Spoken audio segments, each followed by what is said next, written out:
Joining us right now is Allison Schrager, a senior fellow at the Manhattan Institute, where she covers tax policy, and Indiana University law professor David Gamage, who has been a tax advisor to Senator Warren's team. And let's throw into the mix, I mean, I don't mean to do this, but Steve Schwartzman's he made $1 billion last year, so we can talk about sort of how all this plays out.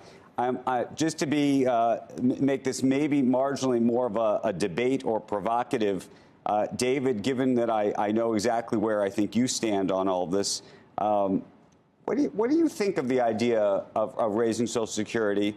At the same time, you know, Elizabeth Warren has sort of had this sort of mixed view of all of this. I say the Social Security isn't a problem in and of itself, right? So I would make three key points. One, healthcare costs are growing unsustainably. If we don't fix that, healthcare can't grow faster than the economy forever, then no amount of tax hikes or spending cuts will suffice. Two, the reason we have any problem with Social Security is deficit finance tax cuts for the wealthiest. In the 1990s, Al Gore ran for president trying to use the surpluses. We had big budget surpluses in the 1990s to shore up Social Security. Instead, President Bush and the Republican Congress passed major, huge deficit finance tax cuts for the wealthy, which created our current problems. And that was continued under Trump and the Republican Congress in 2017. Social Security doesn't need cuts in and of itself, so long as we address healthcare costs and if we shore up our tax system. Allison, I assume you disagree.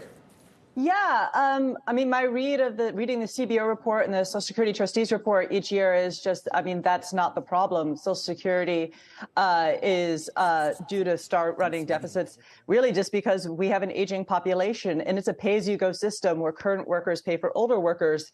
And when you have an age structure where you have more older workers than younger workers, or not more, but a higher proportion of older workers, then you're not going to be, your payroll taxes are just not going to be able to cover Social Security. The tax cuts that went to the to richer people aren't part of payroll taxes. Social Security is funded by payroll taxes. So I don't think that, or I know that really wasn't the problem here. Allison, let me ask you this. And Joe and I were talking about this last week. I don't know if we talked about this on air or off, but there was a Paul Krugman column last week in the New York Times that looked at the CBO scoring of Social Security and Medicare into the future, but also went back and was talking about what the same scores looked like in 10 years ago, or more than 10 years ago.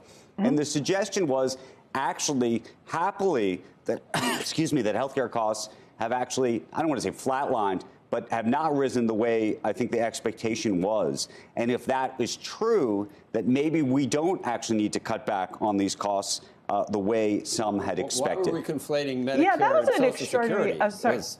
In the first place, I don't know why we were talking about healthcare costs with Social Security, conflating. They're both behemoths that we're going to have to deal with, but I don't know. That confused me. Anyway, go ahead, Allison.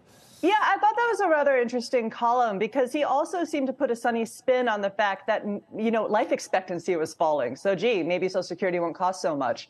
I don't know about you, but I'm hoping that life expectancy continues to rise just for my own retirement. So, I mean, there is healthcare costs and there's Social Security, and it is, I guess, true that if we continue this rather unfortunate trend of people dying earlier, Social Security won't cost as much. But I don't know if that's something we should be rooting for. The Zeke Emanuel model. Right.